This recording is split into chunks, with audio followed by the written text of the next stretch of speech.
أعوذ بالله من الشيطان الرجيم.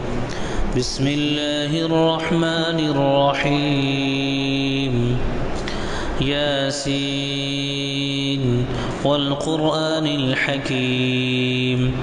إنك لمن المرسلين على صراط مستقيم تنزيل العزيز الرحيم لتنذر قوما ما أنذر آباؤهم فهم غافلون. لقد حق القول على أكثرهم فهم لا يؤمنون. إنا جعلنا في أعناقهم أغلالا فهي إلى الأذقان فهم مقمحون. وجعلنا من بين أيديهم سدا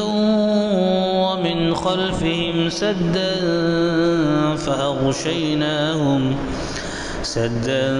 فأغشيناهم فهم لا يبصرون. وسواء عليهم أأنذرتهم أم لم تنذرهم لا يؤمنون. إنما تنذر من اتبع الذكر وخشي الرحمن بالغيب فبشره بمغفرة وأجر كريم. إنا نحن نحيي الموتى ونكتب ما قدموا وآثارهم وكل شيء أحصيناه في إمام مبين. واضرب لهم مثلا أصحاب القرية إذ جاءها المرسلون إذ أرسلنا إليهم اثنين فكذبوهما فعززنا بثالث فقالوا إنا إليكم مرسلون. قالوا ما أنتم إلا بشر مثلنا وما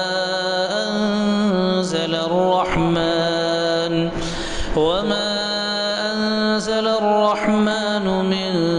شيء إن أنتم إلا تكذبون. قالوا ربنا يعلم إنا إليكم لمرسلون وما علينا إلا البلاغ المبين. قالوا إنا تطيرنا بكم لئن لم تنتهوا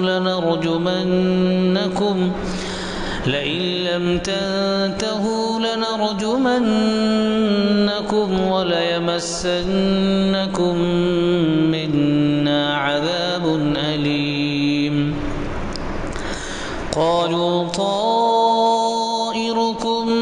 معكم أئن ذكرتم بل أنتم قوم مسرفون. وجاء من أقصى المدينة رجل يسعى قال يا قوم اتبعوا المرسلين اتبعوا من لا يسألكم أجرا وهم مهتدون. وما لي لا أعبد الذي فطرني وإليه ترجعون.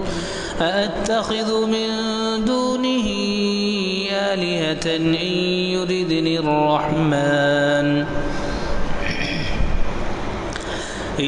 يردني الرحمن بضر لا تغن عني شفاعتهم شيئا ولا ينقذون. إني إذا لفي ضلال مبين. إني آمنت بربكم فاسمعون قيل ادخل الجنة قال يا ليت قومي يعلمون بما غفر لي ربي وجعلني من المكرمين وما أنزلنا على قومه من بعده من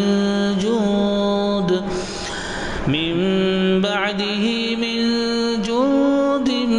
من السماء وما كنا منزلين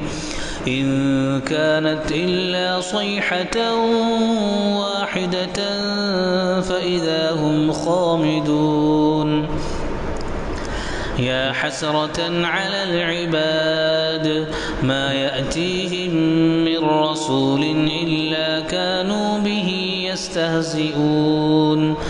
ألم يروا كم أهلكنا قبلهم من القرون أنهم إليهم لا يرجعون وإن كل لما جميع لدينا محضرون وآية لهم الأرض الميتة أحييناها وأخرجنا منها حبا فمنه يأكلون وجعلنا فيها جنات من نخيل وأعناب وفجرنا فيها من العيون ليأكلوا من ثمره وما عملته أيديهم أفلا يشكرون سبحان الذي خلق الأزواج كلها مما تنبت الأرض ومن أنفسهم ومما لا يعلمون وآية لهم الليل نسلخ منه النهار فإذا هم مظلمون والشمس تجري لمستقر لها ذلك تقدير العزيز العليم والقمر قدرناه منازل حتى عاد كالعرجون القديم لا الشمس ينبغي لها أن تدرك القمر ولا الليل سابق النهار وكل في فلك يسبحون وآية لهم أنا حملنا ذريتهم في الفلك المشحون وخلقنا لهم من مثله ما يركبون وإن نشأ نغرقهم فلا صريخ لهم ولا هم ينقذون إلا رحمة منا ومتاعا إلى حين وإذا قيل لهم اتقوا ما بين أيديكم وما خلفكم لعلكم ترحمون وما تأتيهم من آية من آيات ربهم إلا كانوا عنها معرضين وإذا قيل لهم أنفقوا مما رزقكم الله قال الذين كفروا للذين آمنوا أنطعم من لو يشاء الله أطعمه إن أنتم إلا في ضلال مبين ويقولون متى هذا الوعد إن كنتم صادقين ما ينظرون إلا صيحة واحدة تأخذهم وهم يخصمون فلا يستطيعون توصية ولا إلى أهلهم يرجعون ونفخ في الصور فإذا هم من الأجداث إلى ربهم ينسلون قالوا يا ويلنا من بعثنا من مرقدنا هذا ما وعد الرحمن وصدق المرسلون إن كانت إلا صيحة واحدة فإذا هم جميع لدينا محضرون فاليوم لا تظلم نفس شيئا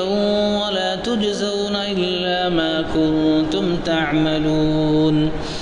إن أصحاب الجنة اليوم في شغل فاكهون هم وأزواجهم في ظلال على الأرائك متكئون لهم فيها فاكهة ولهم ما يدعون سلام قولا من رب رحيم وامتازوا اليوم أيها المجرمون ألم أعهد إليكم يا بني آدم ألا تعبدوا الشيطان إنه لكم عدو مبين وأن اعبدوني هذا صراط مستقيم ولقد أضل منكم جبلا كثيرا أفلم تكونوا تعقلون هذه جهنم التي كنتم توعدون اصلوها اليوم بما كنتم تكفرون اليوم نختم على أفواههم وتكلمنا أيديهم وتشهد أرجلهم بما كانوا يكسبون ولو نشاء لطمسنا على أعينهم فاستبقوا الصراط فأنى يبصرون ولو نشاء لمسخناهم على مكانتهم فما استطاعوا مضيا ولا يرجعون ومن نعمره ننكسه في الخلق أفلا يعقلون وما علمناه الشعر وما ينبغي له إن هو إلا ذكر وقرآن مبين لينذر من كان حيا ويحق القول على الكافرين أولم يروا أنا خلقنا لهم مما عملت أيدينا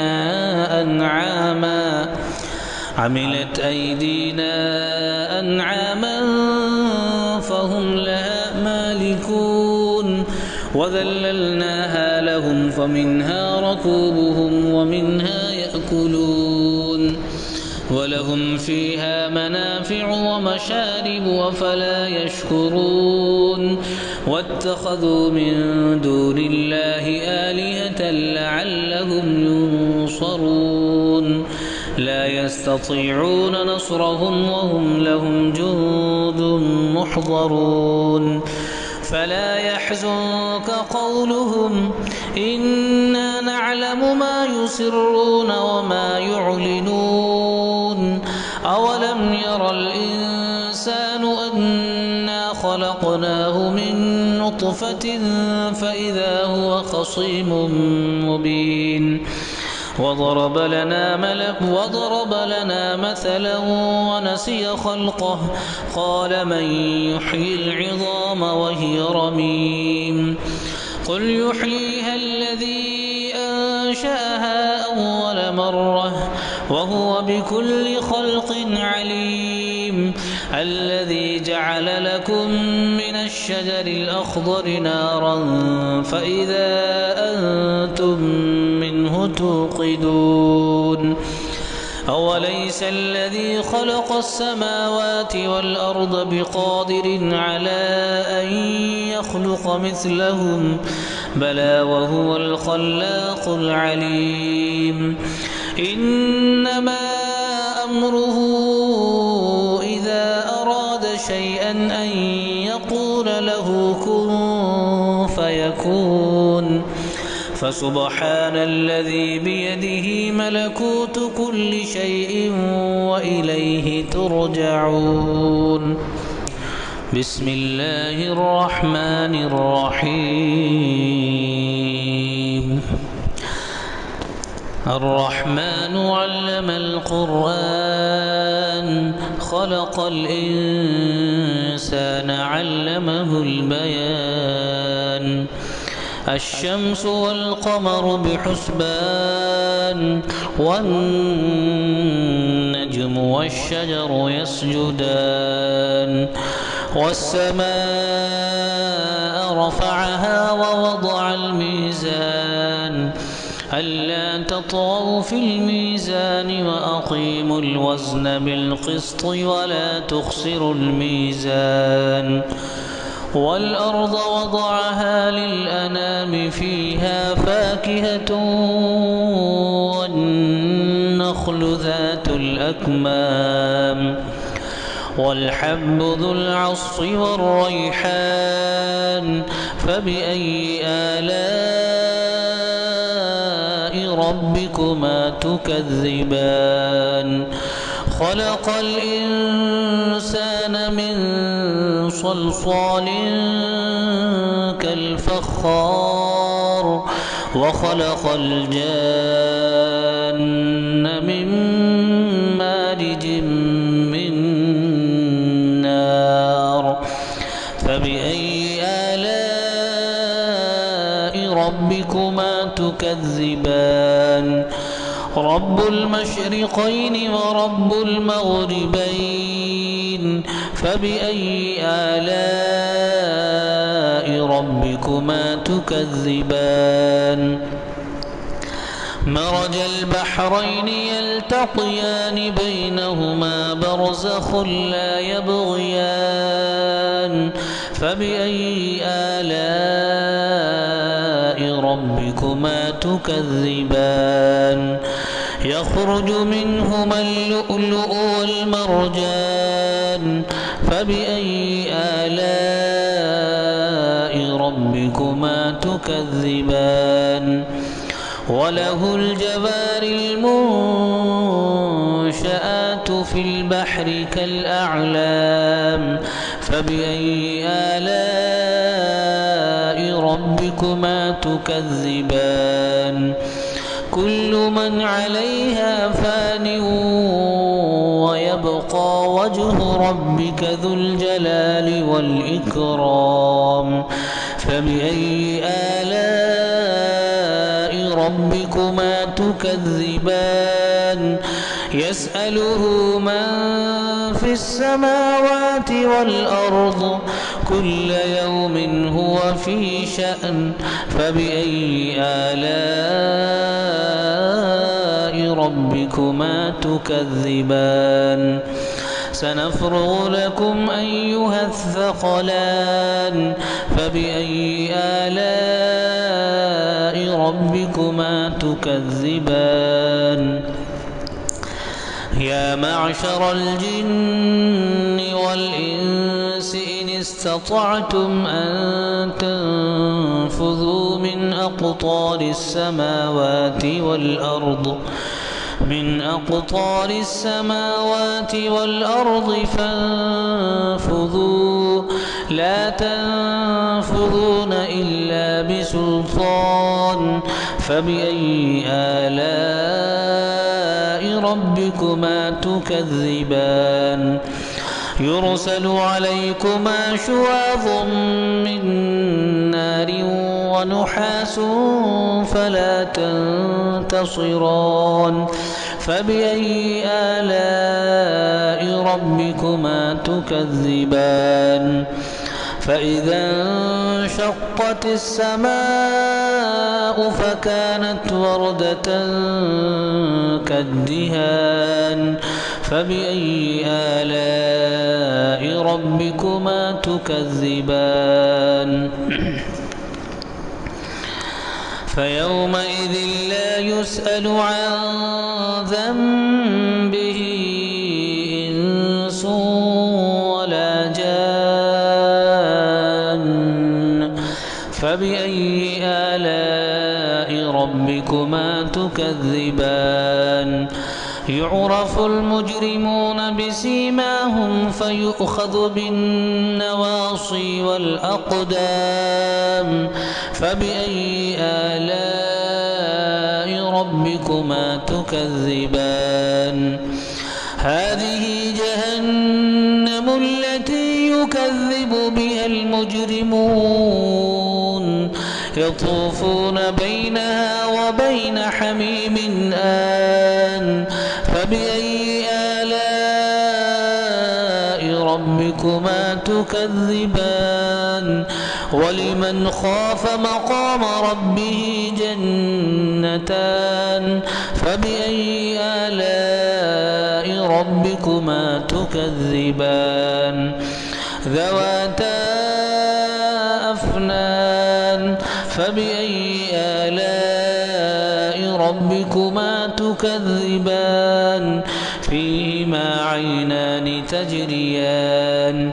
فبأي آلاء ربكما تكذبان فيهما من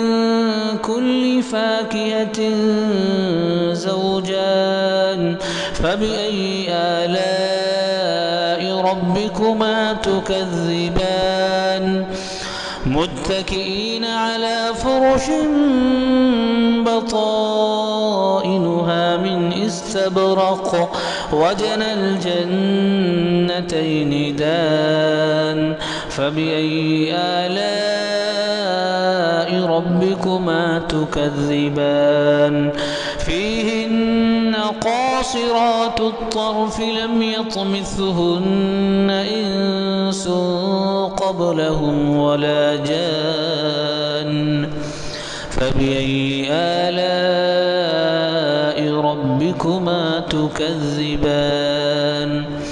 كأنهن الياقوت والمرجان فبأي آلاء ربكما تكذبان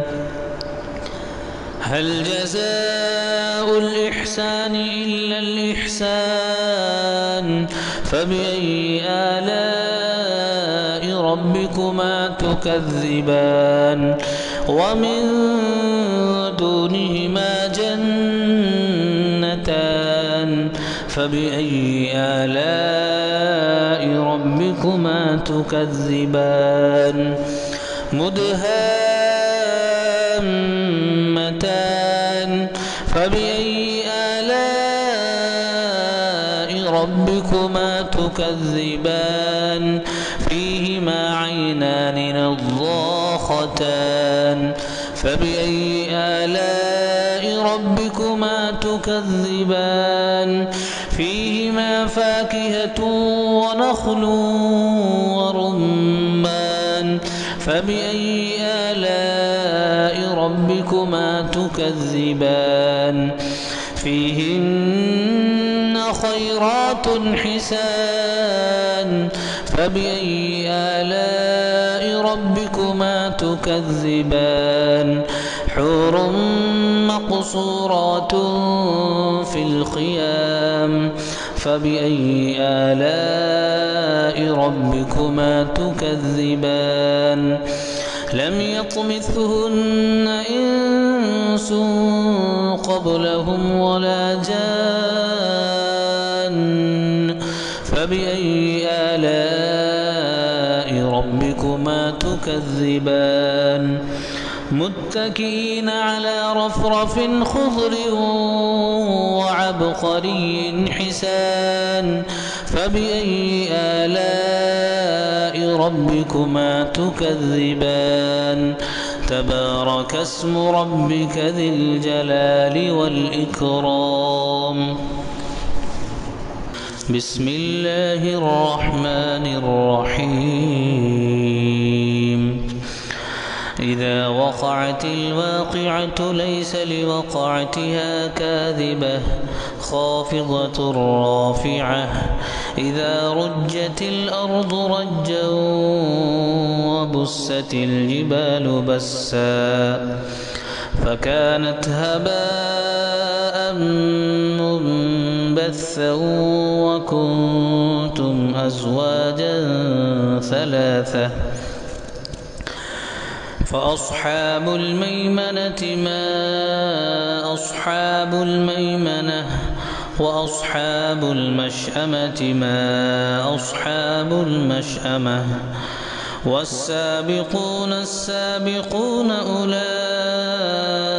المقربون في جنات النعيم ثلة من الأولين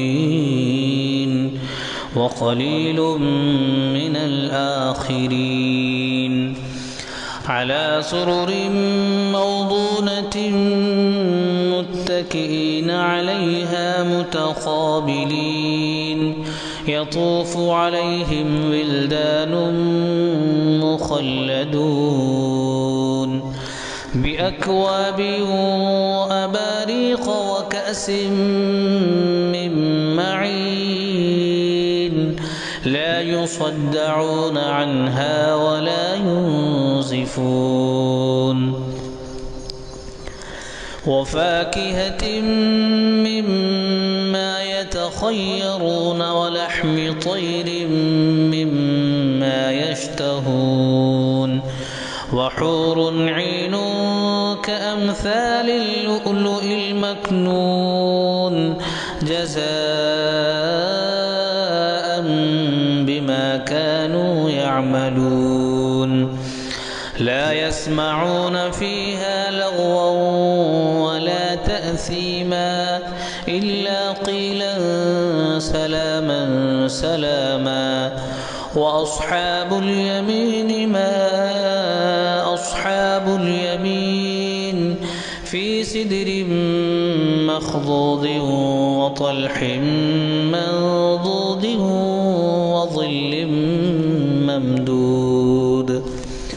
وماء مسكوب وفاكهة كثيرة لا مقطوعة ولا ممنوعة وفرش مرفوعة إنا أنشأناهن إنشاء فجعلناهن أبكارا عربا أترابا لأصحاب اليمين ثلة من الأولين وثلة من الآخرين وأصحاب الشمال ما أصحاب الشمال في سموم وحميم وظل من يحموم لا بارد ولا كريم إنهم كانوا قبل ذلك مترفين وكانوا يصرون على الحنث العظيم وكانوا يقولون أئذا متنا وكنا ترابا وعظاما أئنا لمبعوثون أو آباؤنا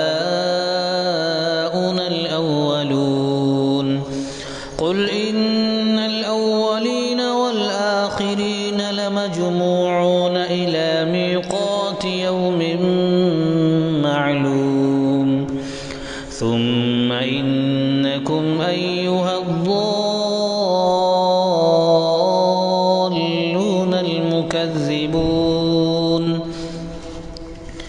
لآكلون من شجر من زقوم فمالئون منها البطون فشاربون عليه من الحميم فشاربون شرب الهيم هذا نزلهم يوم الدين نحن خلقناكم فلولا تصدقون أفرأيتم ما تمنون أأنتم تخلقونه ينطقون نحن قدرنا بينكم الموت وما نحن بمسبوقين على أن نبدل أمثالكم وننشئكم فيما لا تعلمون ولقد علمتم النشأة الأولى فلولا تذكرون أفرأيتم ما تحرثون أأنتم تزرعونه أم نحن الزارعون لو نشاء لجعلناه حطاما فظلتم تفكهون إنا لمغرمون بل نحن محرومون أفرأيتم الماء الذي تشربون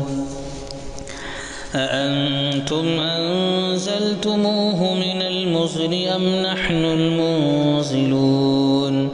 لو نشاء جعلناه أجاجا فلولا تشكرون أفرأيتم النار التي تورون أأنتم أنشأتم شجرتها أم نحن المنشئون نحن جعلناها تذكرة ومتاعا للمقوين فسبح باسم ربك العظيم فلا أقسم بمواقع النجوم وإنه لقسم لو تعلمون عظيم إنه لقرآن كريم في كتاب مكنون لا يمسه إلا المطهرون تنزيل من رب العالمين أفبهذا الحديث أنتم مدهنون وتجعلون رزقكم أنكم تكذبون فلولا إذا بلغت الحلقوم وأنتم حينئذ تنظرون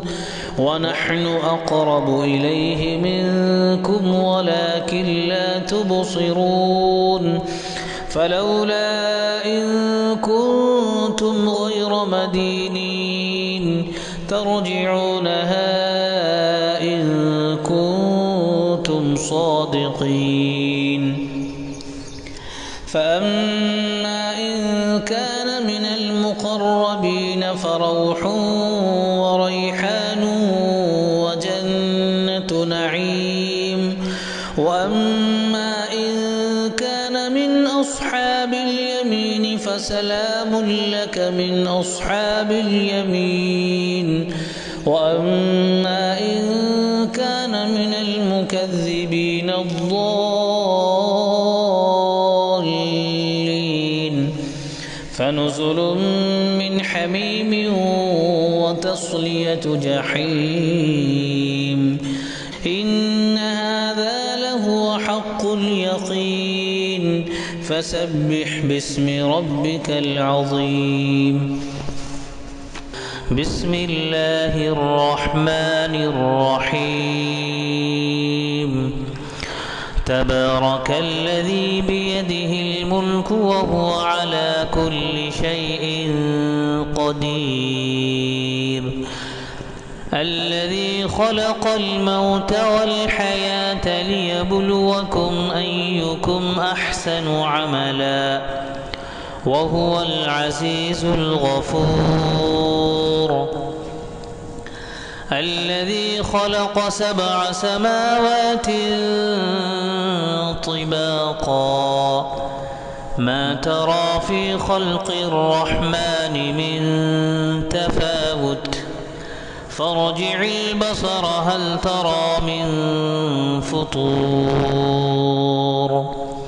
ثم ارجع البصر كرتين ينقلب ينقلب إليك البصر خاسئا وهو حسير ولقد زينا السماء الدنيا بمصابيح وجعلناها رجوما للشياطين وأعتدنا لهم عذاب السعير وللذين كفروا بربهم عذاب جهنم وبئس المصير إذا ألقوا فيها سمعوا لها شهيقا وهي تفور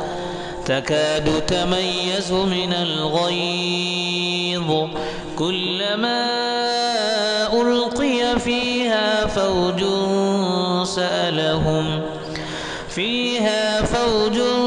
سألهم خزنتها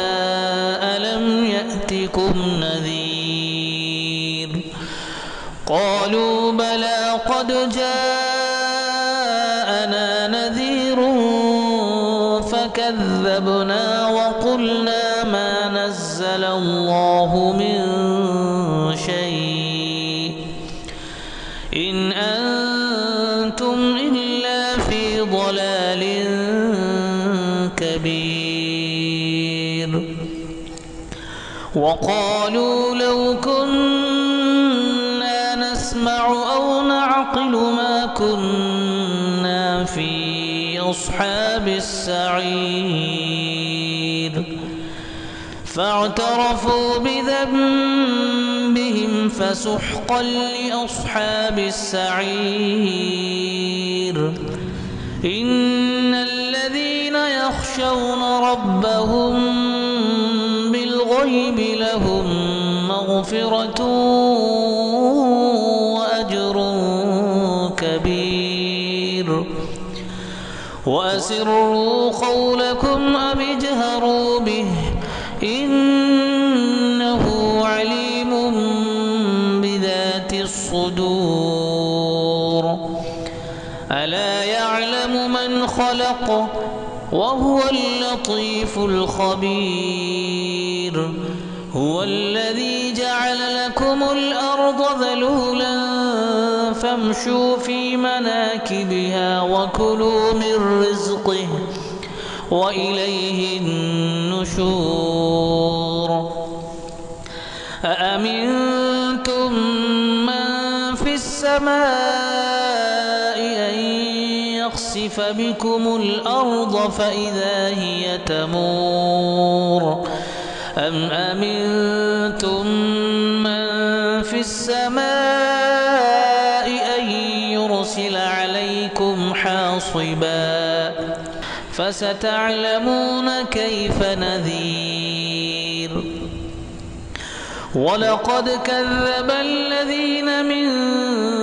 قبلهم فكيف كان نكير أولم يروا إلى الطير فوقهم صافات ويقبضن ما يمسكهن إلا الرحمن إنه بكل شيء بصير أمن هذا الذي هو جند لكم ينصركم من دون الرحمن إن الكافرون إلا في غرور أمن هذا الذي يرزقكم إن أمسك رزقه بل لجوا في عتو ونفور أفمن يمشي مكبا على وجهه أهدى أمن يمشي سويا على صراط مستقيم قل هو الذي أنشأكم وجعل لكم السمع والأبصار والأفئدة قليلا ما تشكرون قل هو الذي ذرأكم في الأرض وإليه تحشرون ويقولون متى هذا الوعد إن كنتم صادقين قل إنما العلم عند الله وإنما أنا نذير مبين فلما رأوه زلفة سيئت وجوه الذين كفروا وقيل هذا الذي كنتم به تدعون قل أرأيتم إن أهلكني الله ومن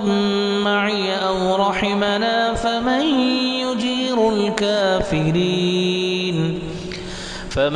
يجير الكافرين من عذاب أليم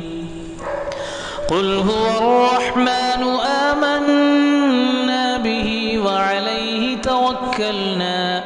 فستعلمون من هو في ضلال مبين قل أرأيتم إن أصبح ماؤكم غورا فمن يأتيكم